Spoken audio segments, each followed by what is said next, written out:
1절로 12절까지의 말씀 오늘 함께 교독하실 때 제가 먼저 읽겠습니다. 안식구 첫날 새벽에 이 여자들이 그 준비한 향품을 가지고 무덤에 가서 들어가니 주 예수의 시체가 보이지 아니하더라.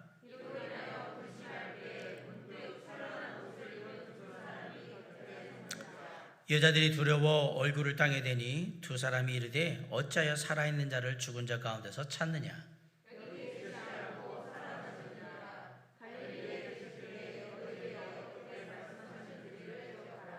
이르시기를 인자가 죄인의 손에 넘겨져 십자가에 못 박히고 제3일에 다시 살아나야 하리라 하셨느니라 한데, 무덤에서 돌아가 이 모든 것을 11 사도와 다른 모든 이에게 알리니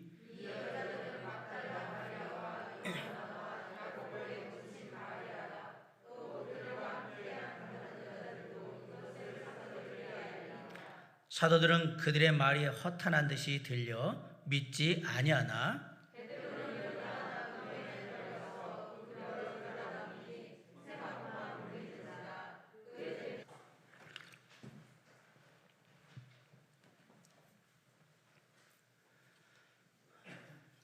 우리나라 역사에서 1884년에 조선시대에 갑신정변이라는 것이 일어납니다.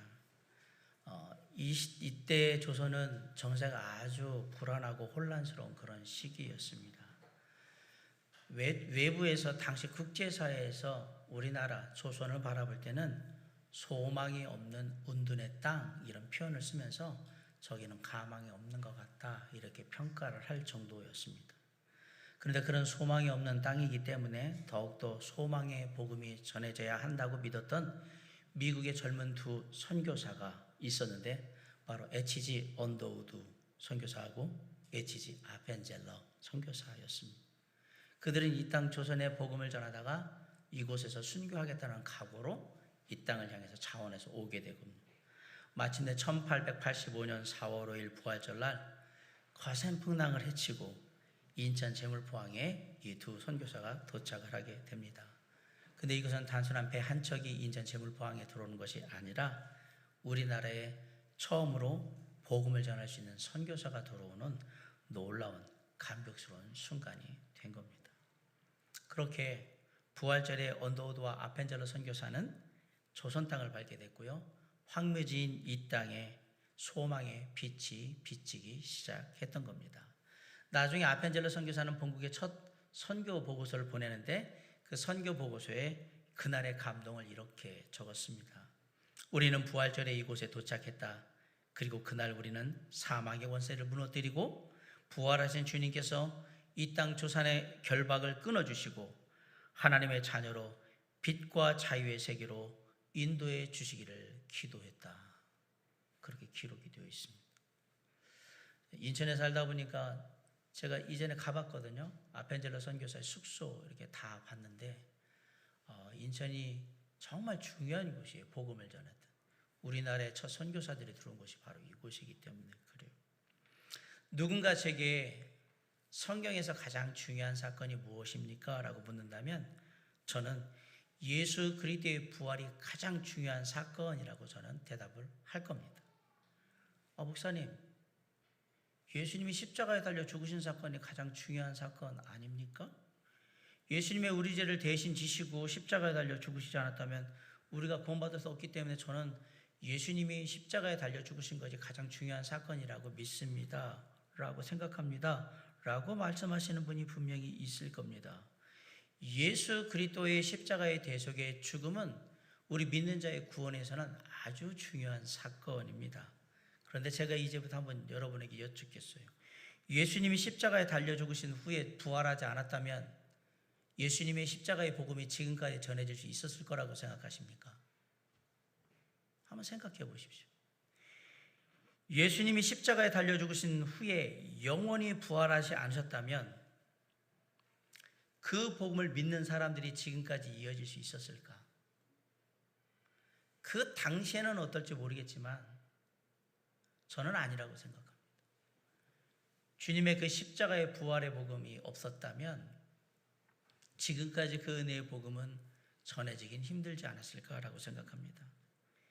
예수 그리스도께서 부활하셔서 지금도 살아계시고 지금도 우리와 함께 하시며 우리 가운데 역사하시기 때문에 복음은 계속해서 전해질 수 있는 것이고 우리의 삶은 계속해서 우리 주 예수 그리스도와 그분의 말씀을 통해 영향을 받고 있다고 저는 믿습니다.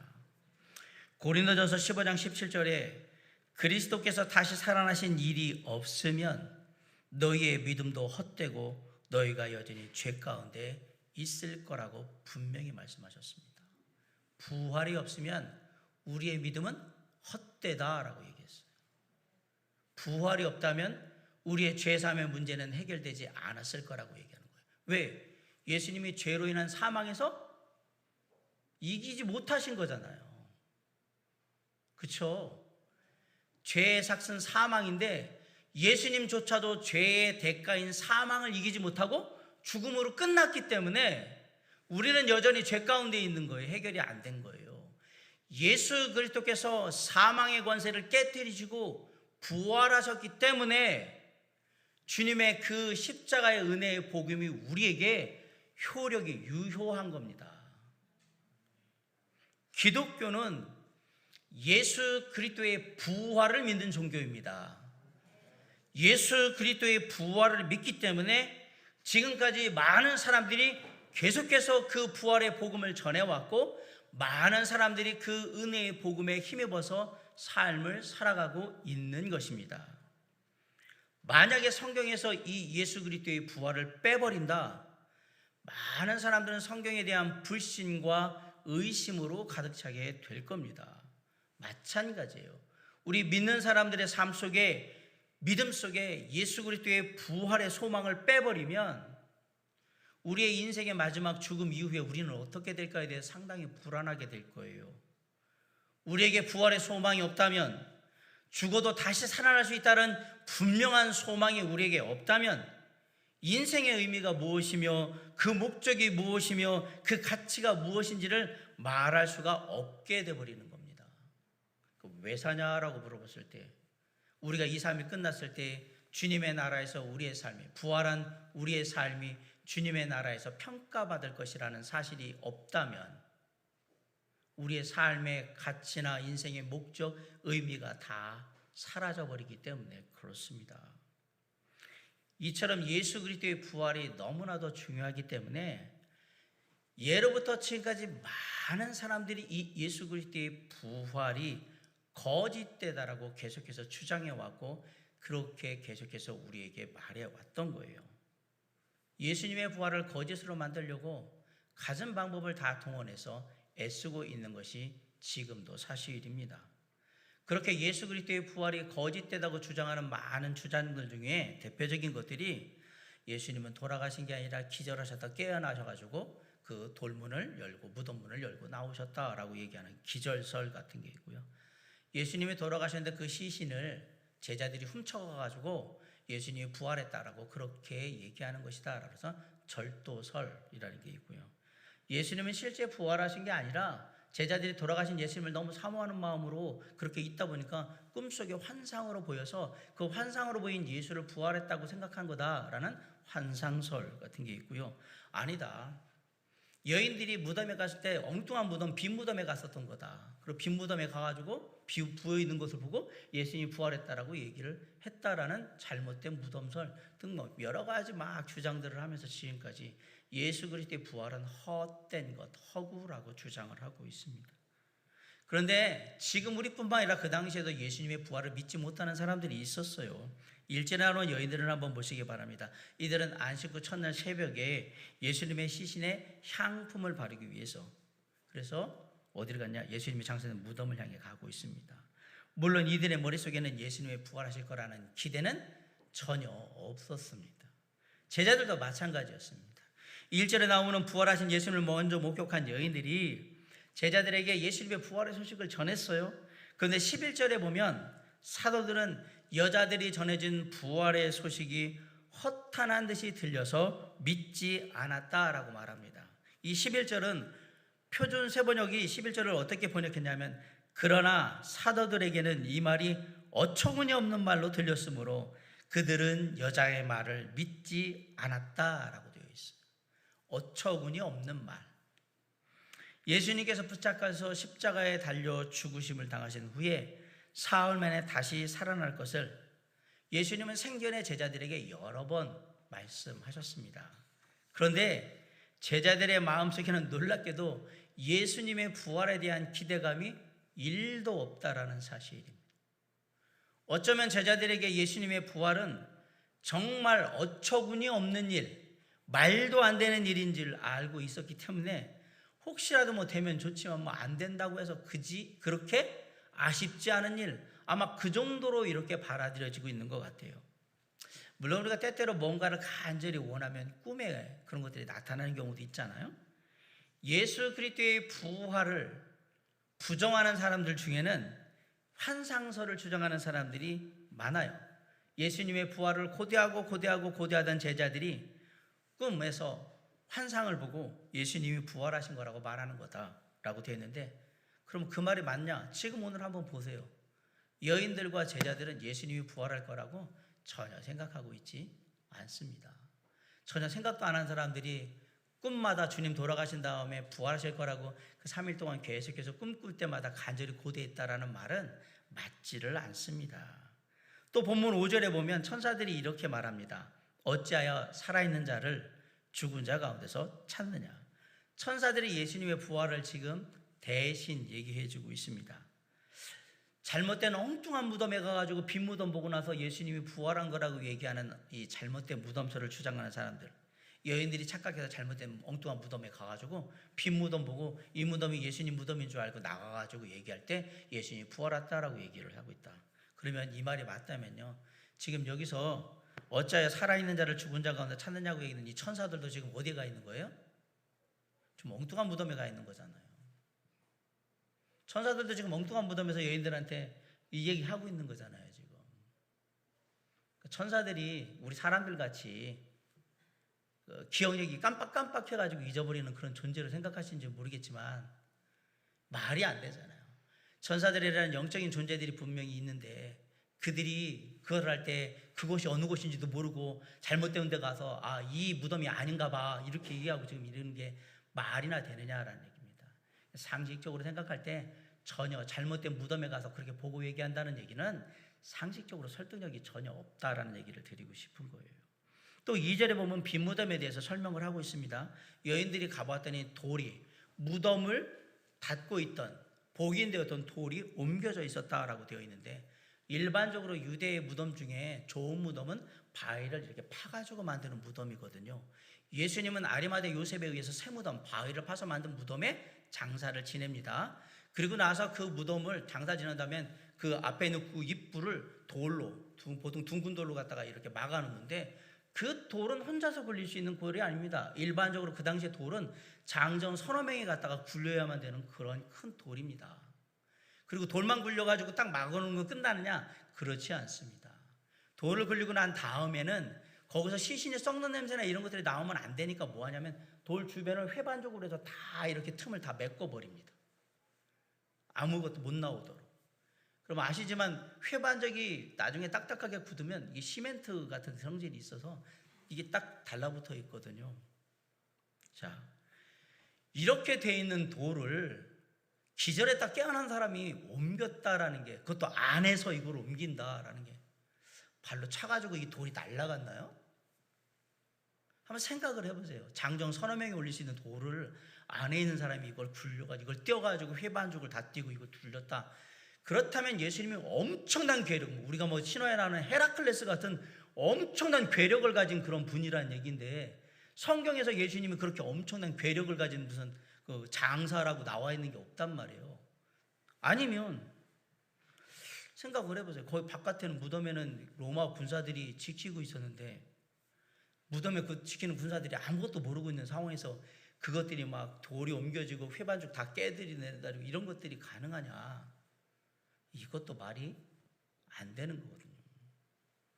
제자들이 그래서 예수님을 시체로 훔쳐갔다는 절도설도 있는데, 훔쳐간 후에 그 예수님의 시신을 가지고 예수님이 부활했다라고 얘기를 한다라고 하는데, 참 이런 거에 또 속어서 이게 맞다, 훔쳐간 거라고 얘기하는데 본문에 나와 있는 제자들에서 처한 상황은 전혀 다릅니다. 여러분 한번 생각해 보세요. 거짓말인 줄 알면서 그 거짓말을 위해서 목숨을 버릴 사람은 없습니다. 자기들이 시신을 훔쳐왔기 때문에 예수님은 돌아가셨어요, 이미. 근데 이 돌아가신 예수님을 살아있다라고 거짓말을 하면서 잘못하면 대제장이나 서기관 바리새인들에 잡혀가지고 목숨이 지금 왔다 갔다 하는 상황에 죽은 예수를 살았다라고 해서 용기 있게 할 사람이 예수님 놓고 다 도망갔던 제자들인데 누가 있겠냔 말이에요. 없죠. 그러니까 훔쳐갔다라는 얘기도 말도 안 된단 말이에요. 그 당시 상황을 전혀 이해하지 못하고 있다는 사실이에요. 여기서 한 가지 분명히 알아야 될 것은 당시의 예루살렘의 분위기입니다.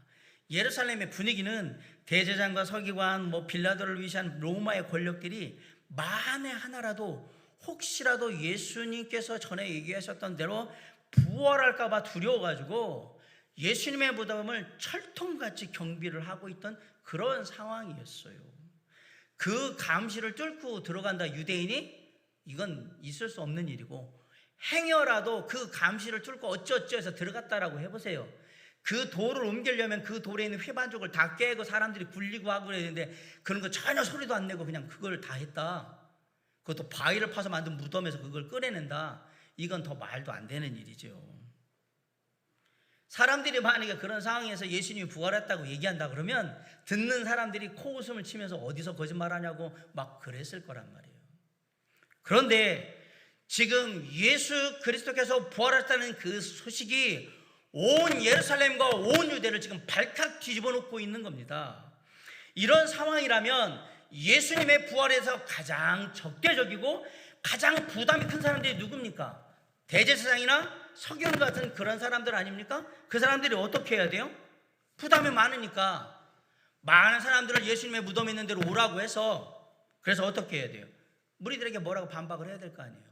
아니다, 예수님은 죽었다, 부활하지 않았다. 부활의 소식이 가짜라면 많은 사람들 앞에서 예수의 시신을 봉인했던 걸 깨고 내서 봐라, 무덤에 시신이 그대로 있지 않느냐라고, 여기 예수의 가짜, 예수의 진짜 시신이 있는데 누가 부활했다고 자꾸 거짓말을 하냐라고 그렇게 제자들을 공격해야 하는데, 지금 예수 그리스도의 부활의 소식에 대해서 아무 말도 못하고 있다라는 사실이에요. 이거 무덤만 열면 되는 겁니다. 무덤을 열어서 그 안에 예수님의 시신만 있으면 다 끝나는 문제인데 왜 대제장들과 서기관들과 로마의 군병들은 그 일을 못하고 있느냐라는 사실이에요. 이유는 간단합니다. 예수님의 무덤이 비어있기 때문에, 예수님이 부활하셨기 때문에 할 수가 없었던 겁니다. 자, 예수님이 부활하셨다는 것 때문에 그 소식이 일파만파 문제를 일으키고 있음에도 불구하고 증명을 할 수 없으니까, 예수님이 장사 지낸 그 무덤이 비어 있으니까 어떻게 하지를 못해서 안절부절하고 있는 겁니다. 그래서 예수 그리스도의 부활이 거짓이라고 부정했던 모든 사람들의 이야기는 다 허구라는 게 증명이 되고 있는 거예요. 여러분, 예수님의 부활은 지극히 논리적인 수순이에요. 6절로 7절을 한번 다 같이 한번 읽어봅시다. 자, 6절 7절 시작. 여기 계시지 않고 살아나셨느니라. 7절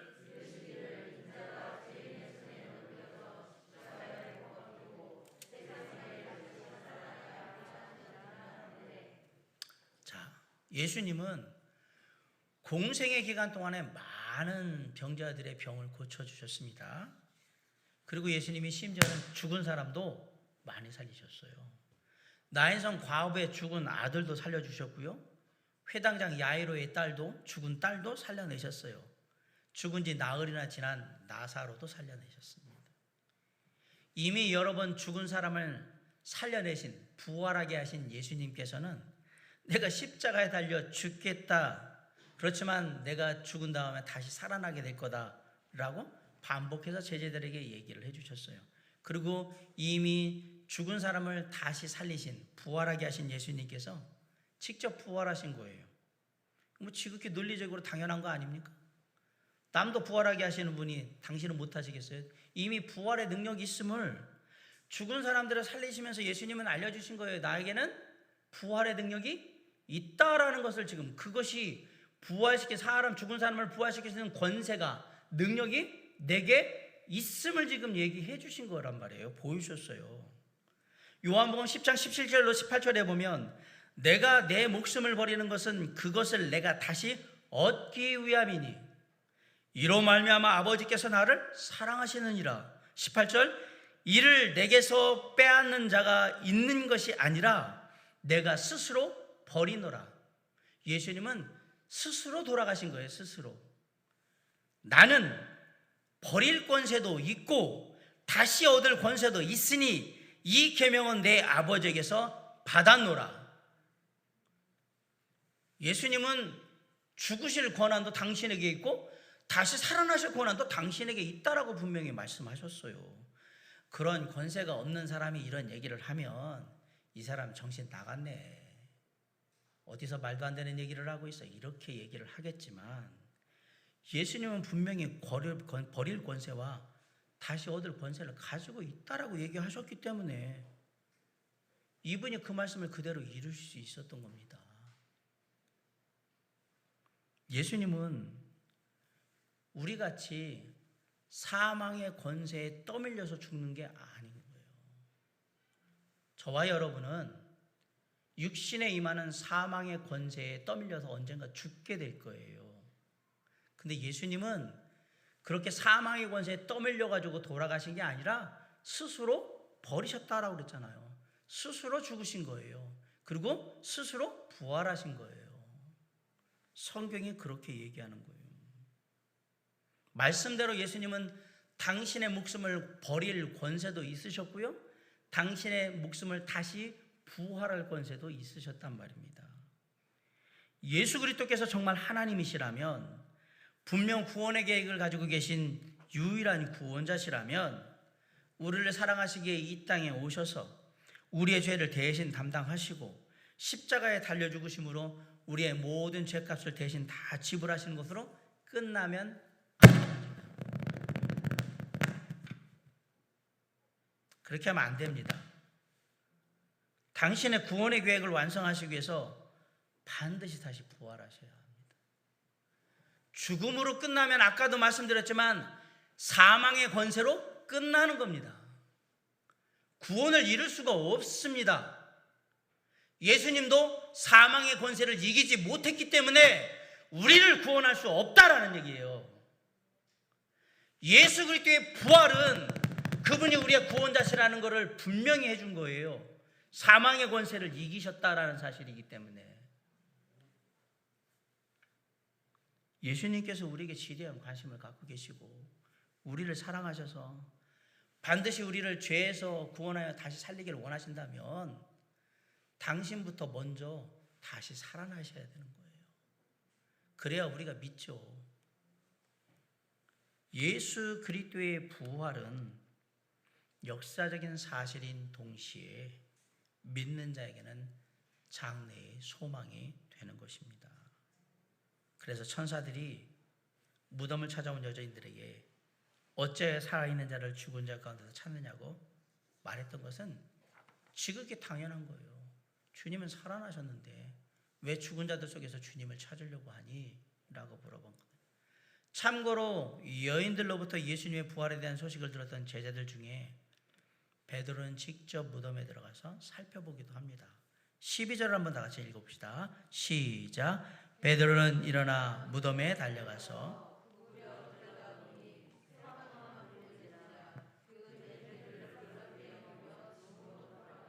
네, 그랬어요.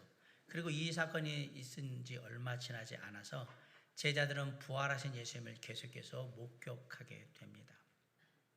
그리고 마침내 자신들이 직접 목격한 예수 그리스도의 부활을 확인하고 부활하신 예수님, 그분의 은혜의 복음, 십자가의 복음을 전하기 위해서 목숨 걸고 전하는 제자들, 그리스도인들이 되었던 겁니다. 직접 봤으니까 하는 거예요. 아까 제가 얘기했잖아요. 거짓인 줄 알면서 거짓말인 거를 가지고 그걸 증명하기 위해서 목숨을 거는 사람은 세상에 없다라고.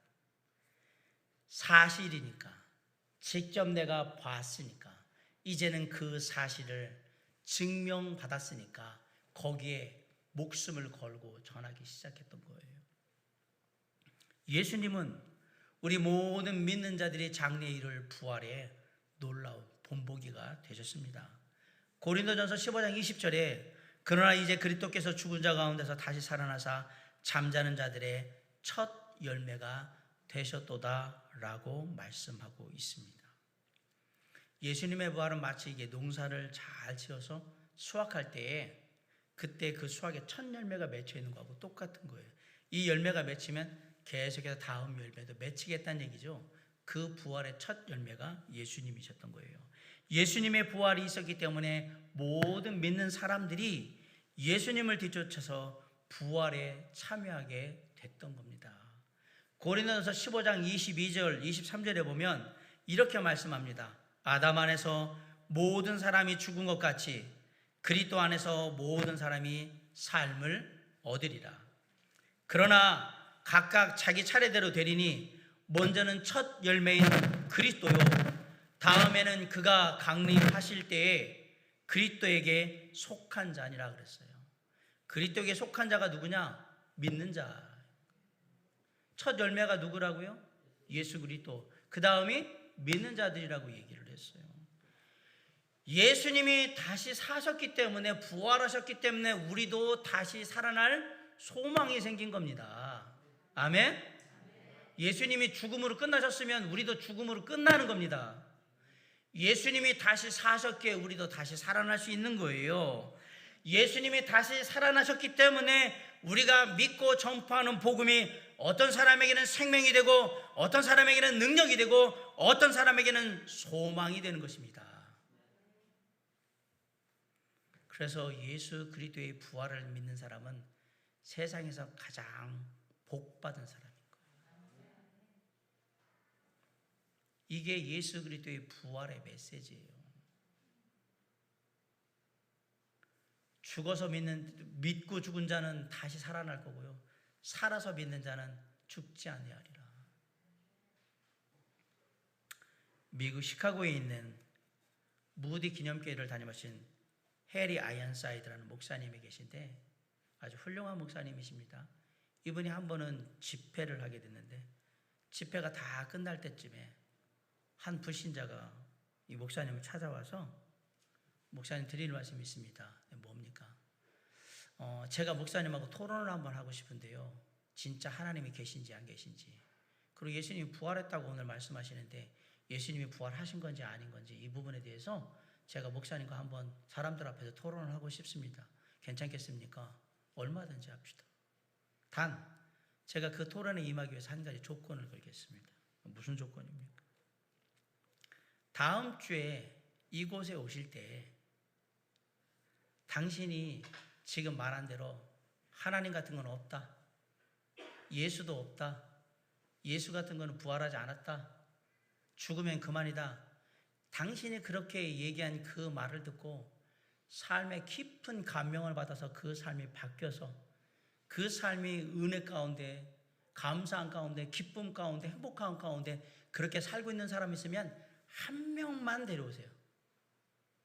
대신에 저는 하나님은 계십니다, 하나님은 살아 역사하십니다, 예수 그리스도께서 하나님이십니다, 예수님이 저와 여러분의 죄를 위해서 십자가에 달려 죽으심으로 모든 사람들을 구원하셨습니다. 그것을 믿는 자는 하나님의 자녀가 됐습니다. 부활하신 예수님은 지금도 믿는 자들 가운데 함께 하셔서 그 삶을 이끌어주고 계십니다. 이렇게 제가 가르친 성경의 가르침을 따라서 그 삶이 바뀌어가지고 그 삶이 기쁨 가운데, 그 삶이 은혜 가운데, 그 삶이 놀라운 하나님의 역사하신 가운데 행복한 가운데 살고 있는 사람 100명을 데려올 테니까 다음 주에 저하고 그렇게 만나서 얘기를 합시다 라고 제안을 했어요. 좋다라고 얘기하고 헤어졌어요. 그 다음 주 약속된 시간에 해리 아이언사이드 목사님이 데려간 사람은 100명이었을까요? 많은 사람들이 따라갔어요. 수백 명의 사람들. 이 사람은 나타났을까요? 안 나타났어요? 말해서 뭐합니까? 오질 않은 걸.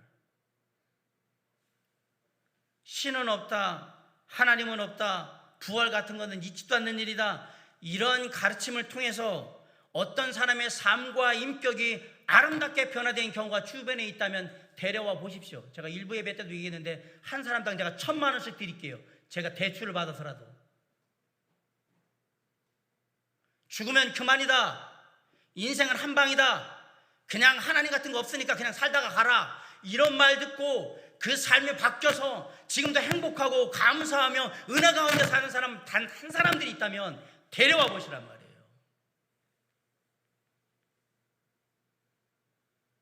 절망 가운데 마약에 빠져있고 술에 빠져있고 도박에 빠져있고 삶을 포기하고 방황하는 사람한테 하나님 같은 건 없어, 죽으면 그만이야, 뭐 예수가 부활해, 뭐 그런 게 어딨어, 믿지 마, 이런 얘기를 전했을 때 그 말에 그 사람이 감명받고 마약을 끊고 술을 끊고 도박을 끊고 그 삶이 바뀌어서 가정을 살리고 주변의 이웃들을 챙기고 친구들과 함께하면 그게 아름답게 변화된 케이스가 여러분 주변에 있습니까? 찾아와 보세요. 신은 죽었다라고 외쳤던 무신론자 철학자였던 니체가 사람을 아름답게 온전하게 변화시킨 적이 있느냐? 없어요. 니체의 철학에 빠지면 사람이 자살을 해요. 삶의 의미가 없으니까. 자, 세계 제2차 세계를 일으켜가지고 전 세계를 전쟁의 구렁텅이로 몰아넣은 아돌프 히틀러로 해서 삶이 바뀌어서 그 사람을 이뤄서 행복했다, 은혜가 넘친다, 늘 감사한다고 생각하는 사람이 있습니까? 없습니다. 오직 부활하신 예수 그리스도만이 우리를 변화시키고 우리를 생명으로 인도하십니다. 요한복음 14장 6절에 예수께서 이르시되 내가 곧 길이요 진리요 생명이니 나로 말미암지 않고는 아버지께로 올 자가 없느니라. 요한복음 11장 25절 26절에 예수께서 이르시되 나는 부활이요 생명이 나를 믿는 자는 죽어도 살겠고 무릇 살아서 나를 믿는 자는 영원히 죽지 아니하리라. 하나님이 하신 말씀, 우리의 인생을 지으신 분이 하신 말씀, 우리의 인생을 지금도 주관하시는 분이 하신 말씀입니다. 우리를 사랑하셔서 십자가에 달려 죽으심으로 믿는 모든 자들을 영원한 생명으로 초대하신 우리 주 예수 그리스도께서 하신 말씀입니다. 지금도 수많은 사람들이 거짓말을 하고 있습니다. 착하게 살면, 열심히 살면 다 천국에 갈 수 있다. 새빨간 거짓말입니다. 못 갑니다. 열심히 살았다고요? 인정하겠습니다. 그렇다고 천국에 못 갑니다. 착하게 살았다고요? 다른 사람보다는 착하신지 모르겠지만 그렇다고 천국에 못 갑니다. 나는 다른 사람들 잘 살피면서 보람되게 그렇게 살았다고요? 당신의 삶에 대해서 존중합니다. 그러나 당신이 천국에 간다고 얘기 못하겠습니다. 왜? 오직 예수 그리스도의 죽으심과 부활을 믿고 주님의 십자가의 사랑과 은혜를 받아들인 사람만이 하나님의 나라 천국에 갈 수 있기 때문입니다. 사망의 권세를 깨뜨리고 무덤을 열고 나오신 구원자 예수님, 생명의 주님, 은혜의 주님, 능력의 주님 예수 그리스도만이 우리의 인생을 구원하고 우리의 인생을 변화시키며 마침내 우리의 인생을 하나님의 나라 천국으로 인도하실 유일한 분이시기 때문에 그렇습니다. 아직도 예수 그리스도의 십자가의 대속의 죽으심과 부활을 믿지 못하는 우리 부모님이 계시거나 남편이나 아내가 있거나 자녀들이 있다, 가까운 친구들이 있거나 직장의 동료들이 있거나 이웃들이 있다면 이들을 위해서 정말 간절히 기도해야 합니다. 아울러 예수 그리스도 십자가의 대속에 죽으심 이후에 부활하신 그분의 부활의 능력이 지금도 우리의 삶에 함께하고 있다면 우리의 삶은 그 부활의 능력을 증명하는 삶으로 당당하게 담대하게 하루하루 살아나가야 할 것입니다. 예수님은 부활하셨습니다. 그것이 우리에게는 가장 복된 소식입니다. 오늘 그 부활하신 예수 그리스도를 찬양하고 그 예수님과 이 땅의 삶을 함께 걸어감으로 주님의 능력을 통해 능력 있는 삶 그리고 승리하는 삶을 살아가는 저와 여러분이 될 수 있기를 주님의 이름으로 간절히 축원합니다. 기도하시겠습니다.